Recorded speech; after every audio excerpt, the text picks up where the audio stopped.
Hola chicos, buenas noches o buenas tardes. Buenas tardes, doctor. Buenas tardes, doctor. Oye, ¿se ve la Buenas pantalla? tardes, doctor. Sí, doctor. Me escuchan bien y se ve la pantalla, ¿no? Bueno, Sí, doctor. siguiendo el cronograma de clases, pues tenemos que terminar la última parte del escape, que es el canal anal. Hemos visto hasta colon y recto, pero hay 5 centímetros más que debemos revisar y ver, porque es parte todavía del tubo digestivo. Entonces, aquí lo que vamos a ver es el cáncer de ano. Este segmento que parece ser insignificante por el nombre y por lo que representa, pues yo creo que es la parte más importante de todo el colon, porque aquí es donde está localizado el aparato esfinteriano, el control esfinteriano de todo el colon y el recto. Entonces, aquí está su importancia. Vamos a repasar un poquito rápidamente la anatomía, sobre todo las partes que nos interesan. El ano no mide más de 5 centímetros, amigos. Es un segmento muy pequeño.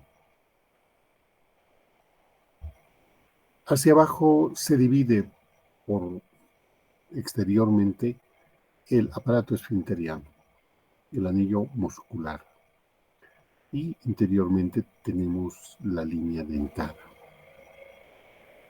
Este segmento ocupa la cavidad sacra. Entonces, allá abajo donde terminan las vértebras y termina 2 a 3 centímetros del coxis, más abajo de este. Ese es el borde anal. Entonces, ahí es donde acaba el ano.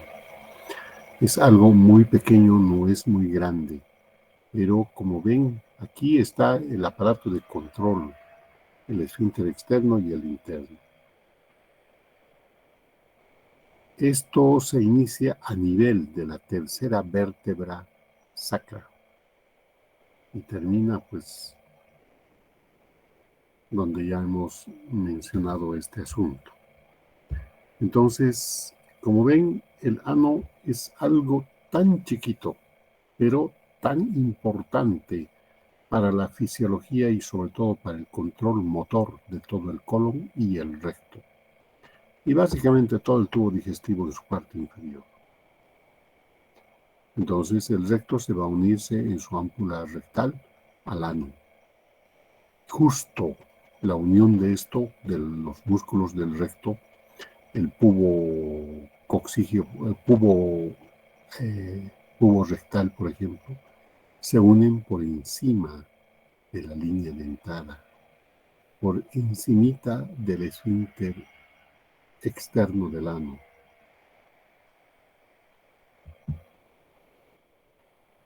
Entonces, ese círculo es la unión de los pubos rectales, los músculos del recto con el ano. Aquí es donde se conjuncionan o se continúan. Entonces, la unión anorrectal. Aquí podemos ver externamente, pues, el esfínter externo a nivel de la línea dentada, donde termina, o la parte inferior de la línea dentada, pues, está a ese nivel el esfínter interior del ano. Toda esta parte es muy irrigada, muy vascularizada, muy inervada, tanto en el hombre y en la mujer. El perineo anterior y el posterior, pues tal vez el anterior es mucho más que esto, pero esto tampoco deja de ser. Es una zona muy, muy inervada. Entonces es muy sensible a los cambios o a las alteraciones que puedan ocurrir aquí. Por eso es que la persona que tiene algo en el ano rápidamente busca ayuda. Entonces, eso es el ano, tan pequeño, pero tan, uno no sabe si decir si es la parte más importante o es la medianamente importante o es que no tiene importancia.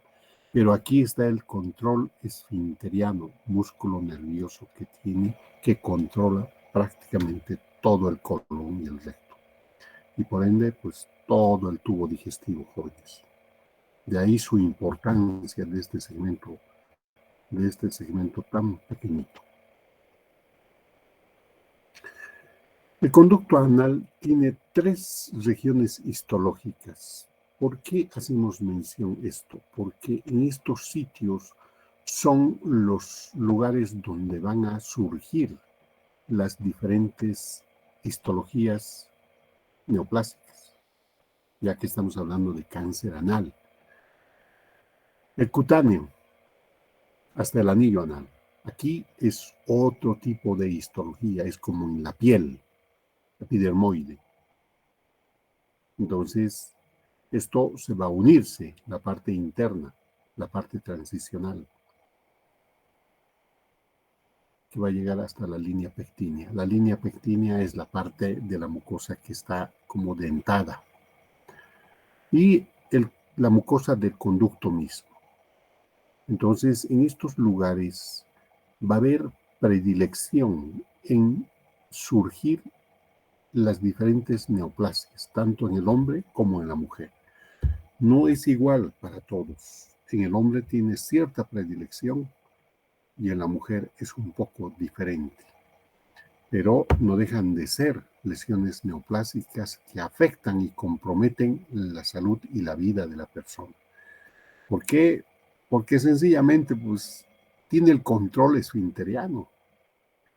Si hay una patología que está causando reacción inflamatoria local, automáticamente ese aparato esfinteriano se va a bloquear y va a empezar a tener dificultades la persona. Pues dolor, distensión, falta de eliminación de gases, ese esfínter se cierra de tal magnitud que no se puede relajar. Entonces aumenta más de manera refleja el dolor y la reacción local de la anatomía que está afectada en esta parte. Y por ende, pues el compromiso general del paciente, de la persona, también es muy afectado.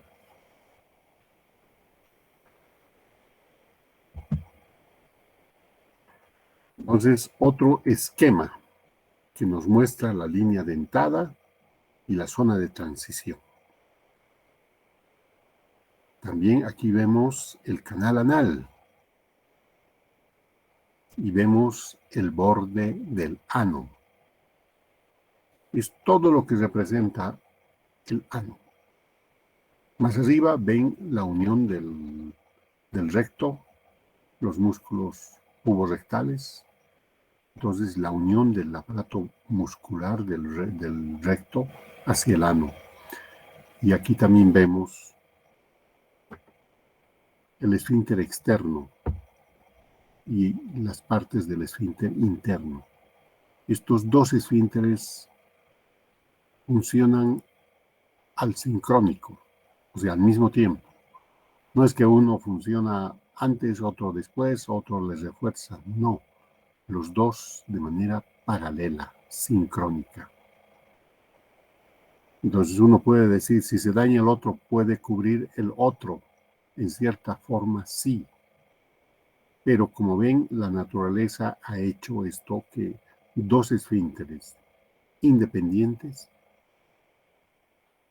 trabajen y controlen todo lo que es el colon y el recto, todo el contenido, gracias a estos 2 esfínteres.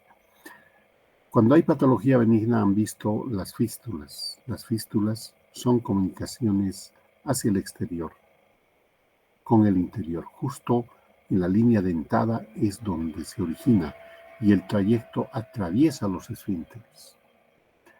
Cuando se hace un procedimiento reparador de estos, a veces se tiene el temor de seccionar este esfínter.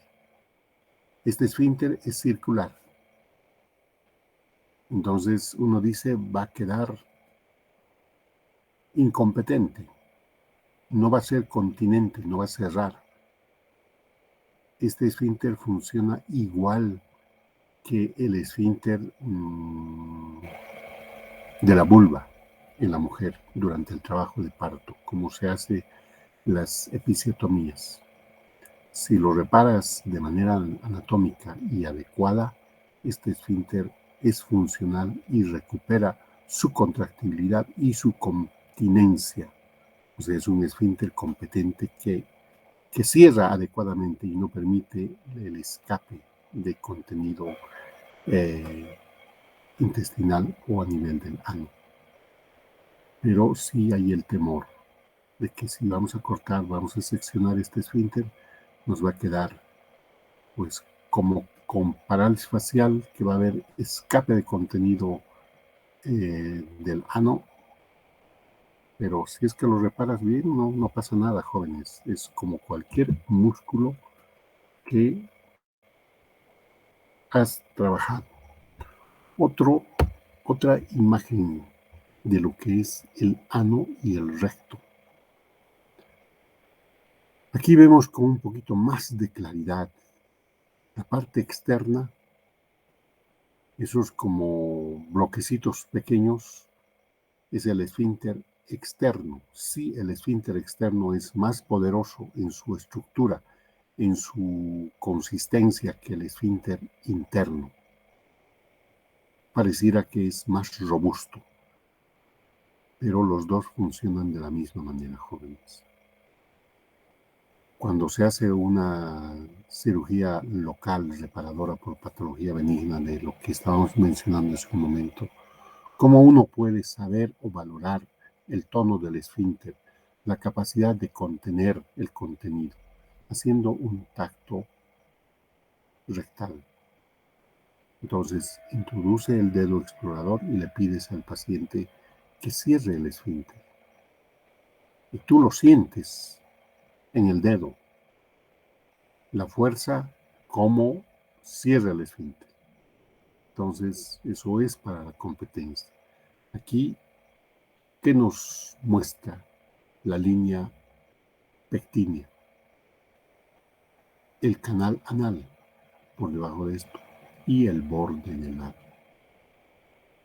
Es todo lo que es el ano, pero esta partecita es muy inervada y muy irrigada, como el perineo anterior. Pues la naturaleza sabe por qué y para qué y por qué proteger. Vamos a referirnos a la irrigación brevemente del ano. La irrigación arterial pues viene por la ilíaca interna. La ilíaca interna, la arteria ilíaca interna, que es rama de la aorta, va a dar la irrigación a todas las vísceras de la pelvis. La ilíaca externa pasa de frente y de largo al canal femoral y ahí sigue su trayecto.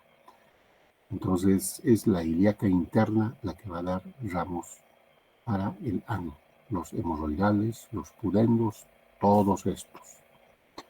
Entonces por ahí le viene por ambos lados, derecho e izquierdo, la irrigación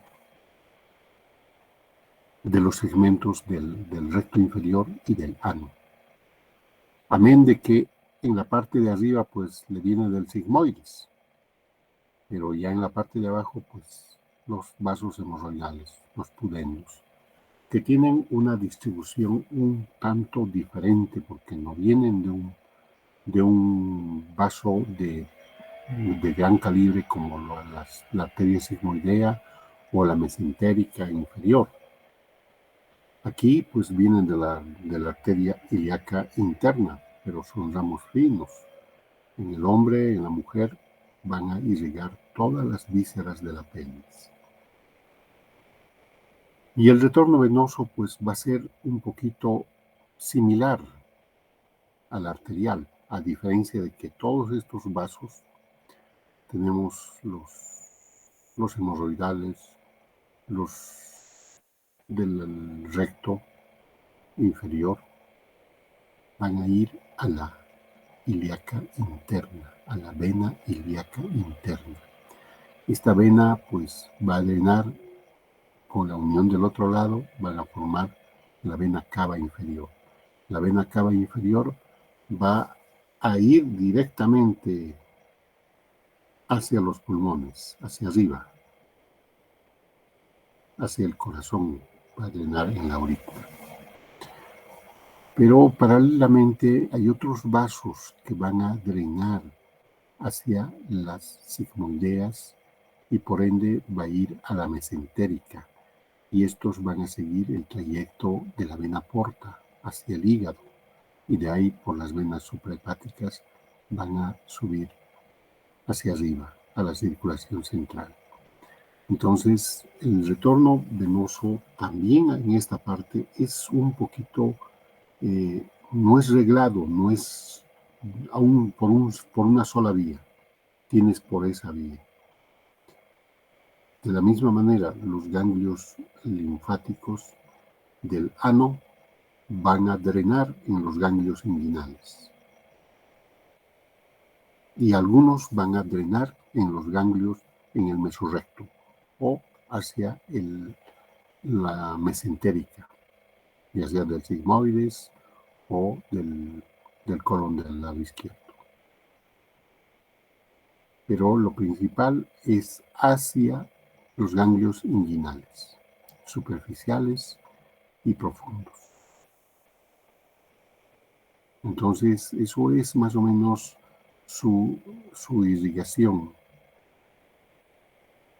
Entonces, ¿esto es para qué?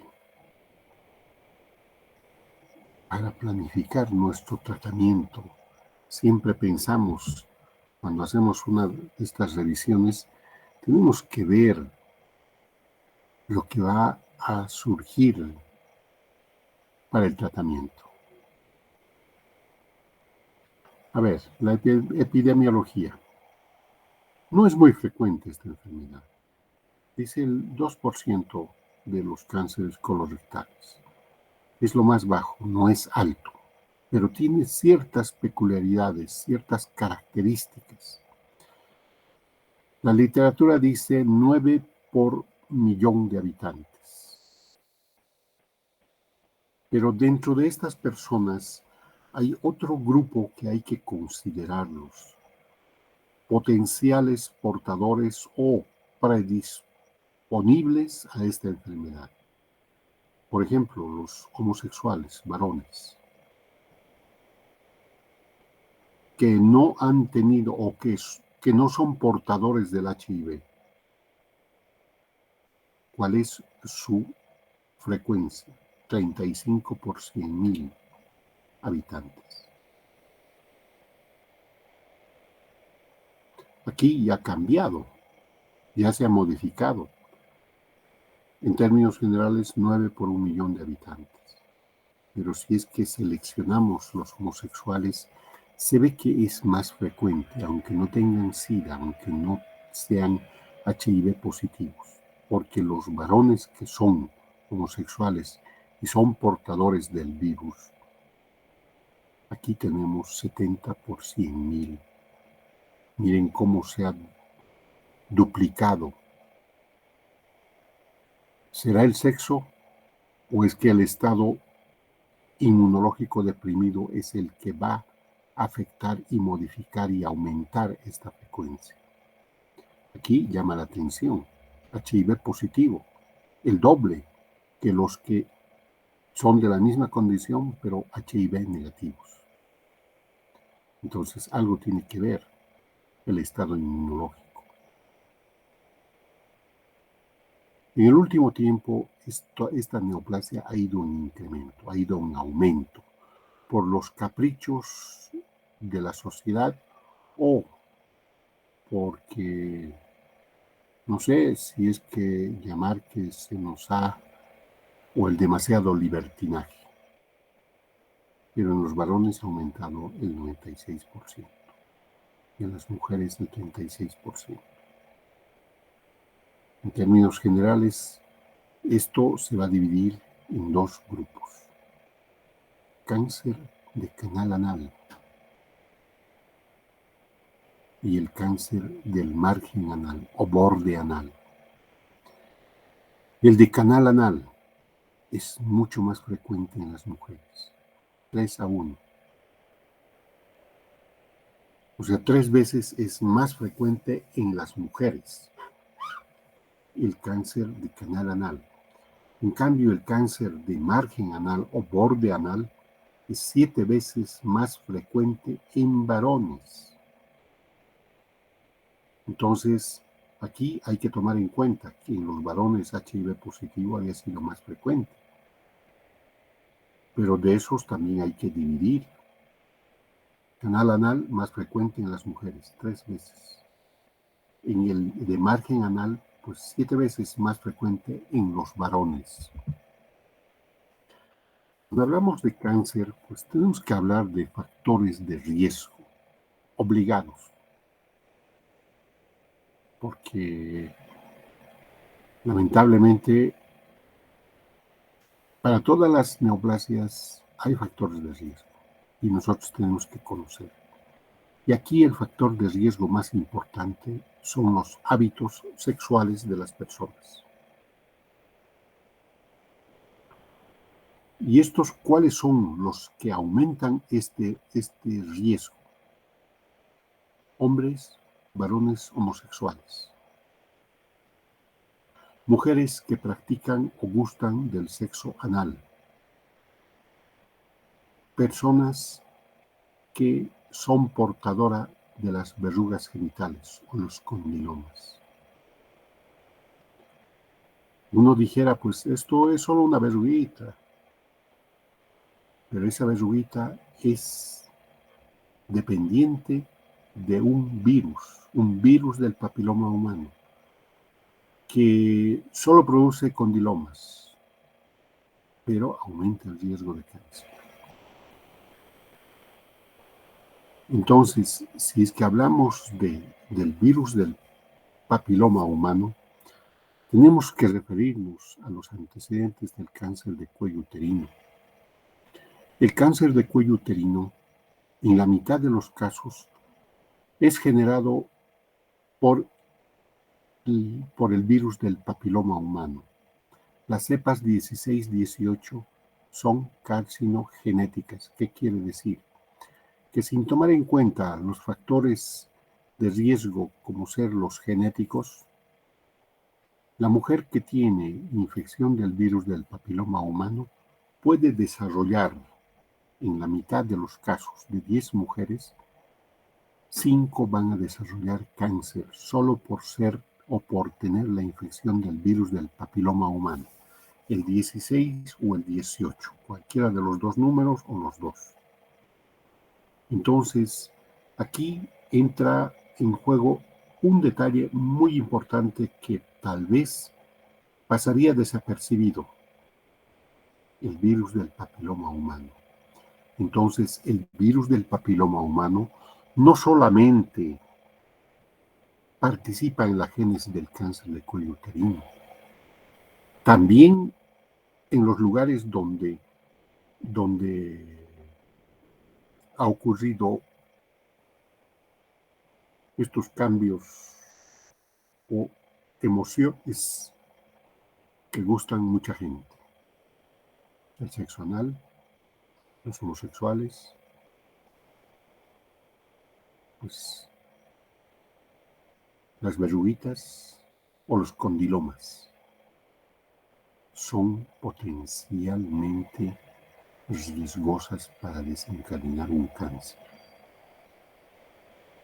Y los antecedentes de enfermedades de transmisión sexual, que no son los que directamente van a desarrollar, pero van a camuflar y van a permitir el desarrollo y tal vez el que no se detecte tempranamente estas condiciones. El virus del papiloma humano, jóvenes. 80% de los cánceres de ano. Es alto, demasiado alto. El tipo más frecuente, el 16, la cepa, el que también genera el cáncer de cuello uterino. Entonces, aquí también participa en el cáncer de ano. 75%. El 6, los condilomas. El 11, el 18, el 45%. Entonces, el cáncer de canal anal, si se debe a un virus del papiloma humano, el número 16 cobra el 75% en porcentaje de los pacientes que tienen cáncer de colon. El 18 el 45%. A esto le acompaña el 6 y el 11. Otro de los factores de riesgo, pacientes con HIV positivo. Pacientes que se han contagiado con el SIDA, con el virus de la inmunodeficiencia. Entonces son pacientes en los cuales el estado inmunológico está comprometido, está abatido, está alterado, no tiene defensas. Y estas infecciones del virus del papiloma humano pues se hacen más virulentas todavía, se hacen más bravas. O patologías que comprometen el estado inmunológico, como ser la tuberculosis o algunas otras enfermedades crónicas. Se habla del tabaquismo, el pobre tabaquismo se mete a todo, pero no está nada demostrado como ser el tabaquismo en el cáncer de pulmón o de laringe, sí, por la nicotina. Pero por aquí pues es muy poco lo que se va a redistribuir. Pero en términos generales, ¿qué es infecciones virales? El papiloma humano. El virus de la inmunodeficiencia. Entonces, aquí debemos mencionar los tipos histológicos que surgen en el canal anal.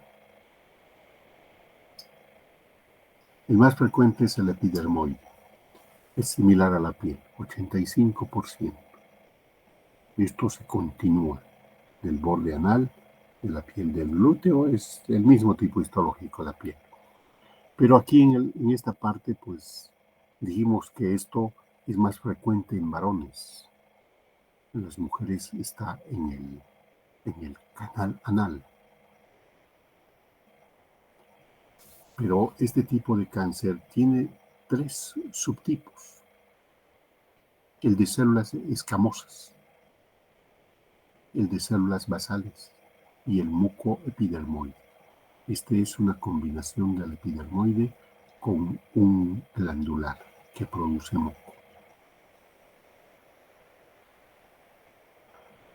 También podemos encontrar, aparte del epidermoide, que es en el 85%, el adenocarcinoma. Es un tipo glandular que es más frecuente en el recto y en el mismo colon, pero también se presenta en un bajo porcentaje a nivel del ano. El melanoma, jóvenes. ¿Qué es el melanoma? Es la hiperpigmentación que afecta la piel a través de alteración de los melanocitos. Esta pigmentación puede también afectar de manera congénita las mucosas, la mucosa oral, la mucosa ocular, la mucosa genital y la mucosa del ano. Y esto con el paso del tiempo, pues no solamente se ha quedado como nevo o alteración hiperpigmentada, también por los traumatismos puede desarrollar y con el tiempo desencadenar en melanoma.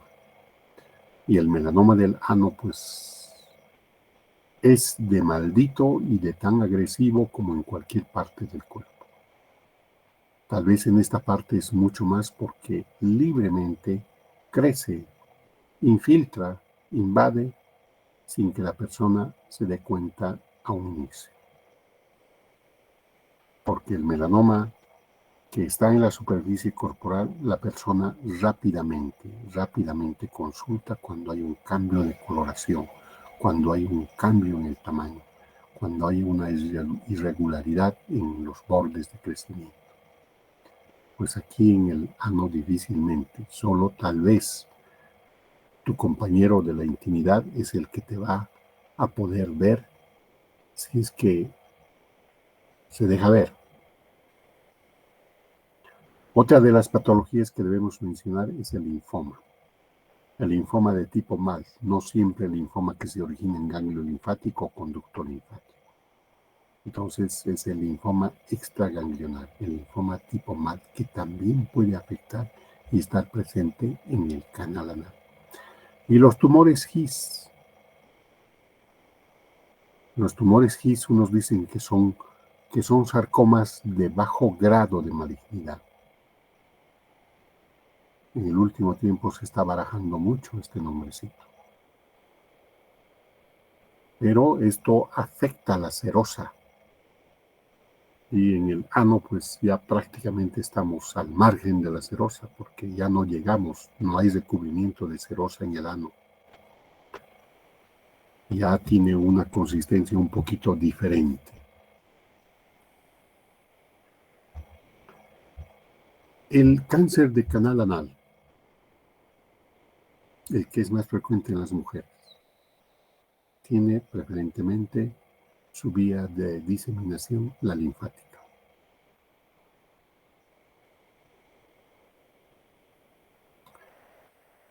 Del canal anal, pues no tenemos mucho, raramente podemos encontrar en mesorrecto o mesentérico.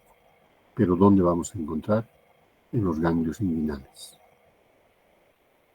Tal vez más temprano,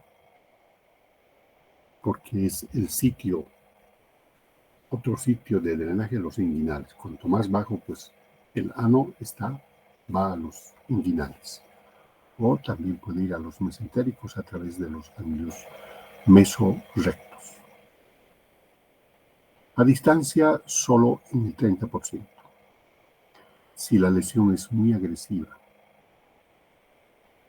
y esto va a depender del grado de diferenciación histológica del cáncer.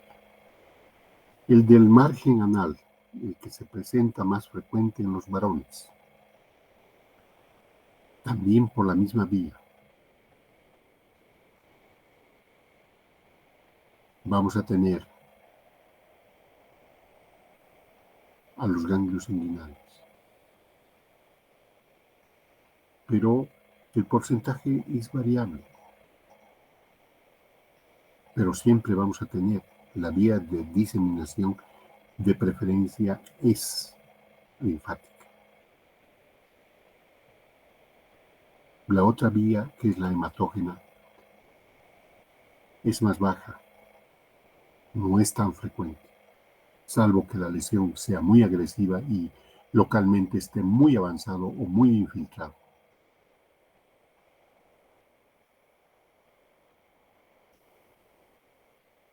Entonces, los del margen anal, una mayoría son bien diferenciados. Al ser bien diferenciados, la evolución es un tanto lenta. Al ser indiferenciados, pues es muy agresiva, es muy violenta.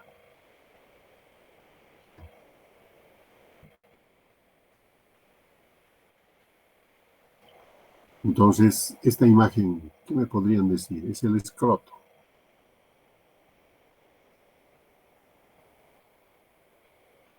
No, jóvenes. Esto es otra cosa.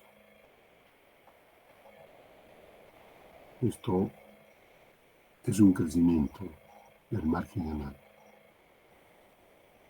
pero invade todo el perineo posterior y también se extiende al anterior. Esto es lo que hace las infecciones virales.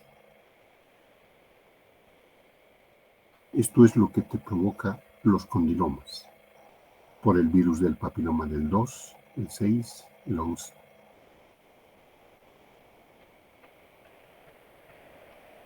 Esta neoplasia, por ser similar o también tener origen al virus del papiloma humano, es la misma evolución que en el cáncer de cuello uterino. Etapas iniciales se dice MIC1, MIC2, MIC3 y luego el cáncer microinvasor y el invasor o el in situ. Aquí pues NIA, neoplasia intraepitelial anal. Simplemente cambia la sigla. Es la misma evolución y el mismo comportamiento.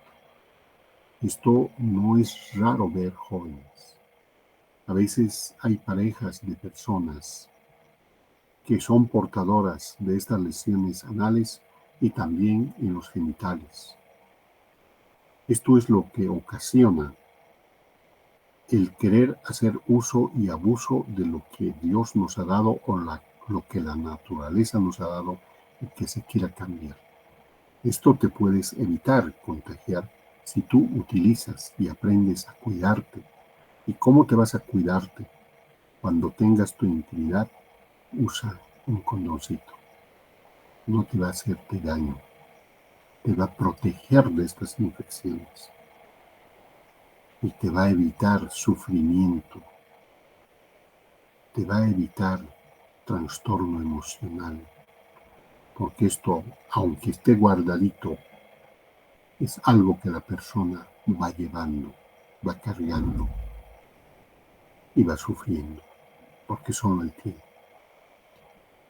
Así como en el cuello uterino el virus del papiloma empieza con el NIC, sigue el carcinoma in situ y va al invasor. Entonces, antes del in situ, del invasor, es el microinvasor.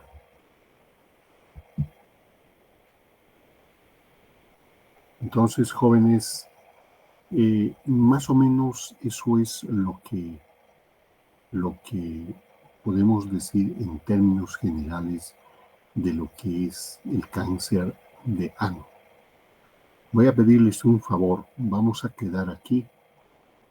Mañana continuaremos con esta partecita de la evaluación, que es muy importante a veces explicar porque tampoco no es complicado, pero es meramente práctico y muy fácil de hacer. El diagnóstico y luego pues después el tratamiento. Entonces les voy a pedir, por favor, vamos a quedar aquí y nos vemos mañana a la misma hora, jóvenes.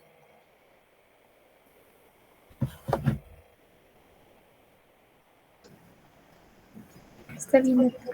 Chicos, van a disculpar, tal vez esta partecita es muy cruda para ustedes, porque yo sé que al hablarles de esta manera y de este tema, pues estamos creando un cierto calofrío, porque tal vez en el transcurso de nuestro estudio durante la facultad no hemos leído todavía esta parte, pero es mejor que se los diga ahora y que se los explique tal cual es, porque mañana pasado igual van a repasar y ya le van a dar más crédito a esto que les estoy diciendo del virus del papiloma humano.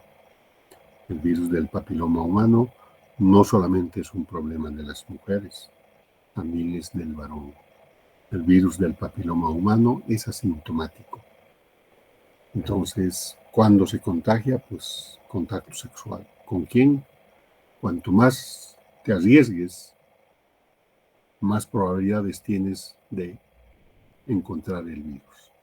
Y si es que no te gusta usar protección, con mayor razón todavía.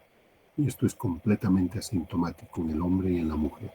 Solo se nota, se ve los cambios a posterior que causa estragos. En la mujer, el cáncer de cuello uterino, el cáncer de vagina, el cáncer de vulva. En el varón, el cáncer de pene, el cáncer de próstata, también están en relación con esto. Y ahora estamos viendo también el de ano.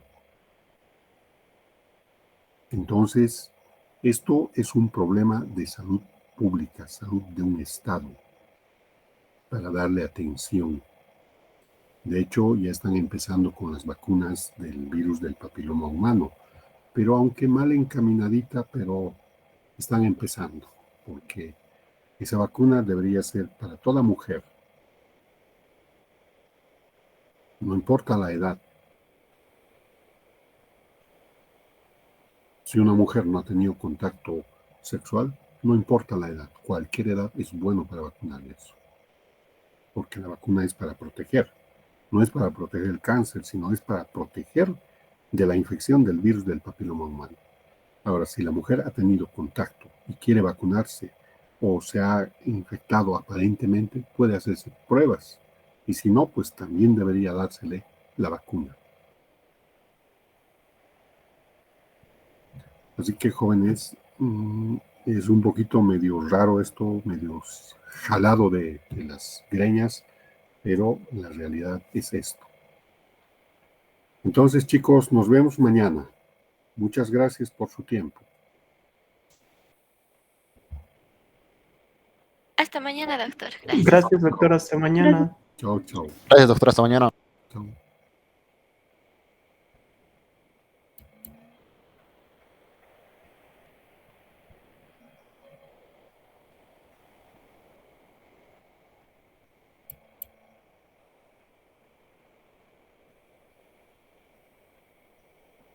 Puchita, le he puesto guardar. Me he equivocado. No, sorry.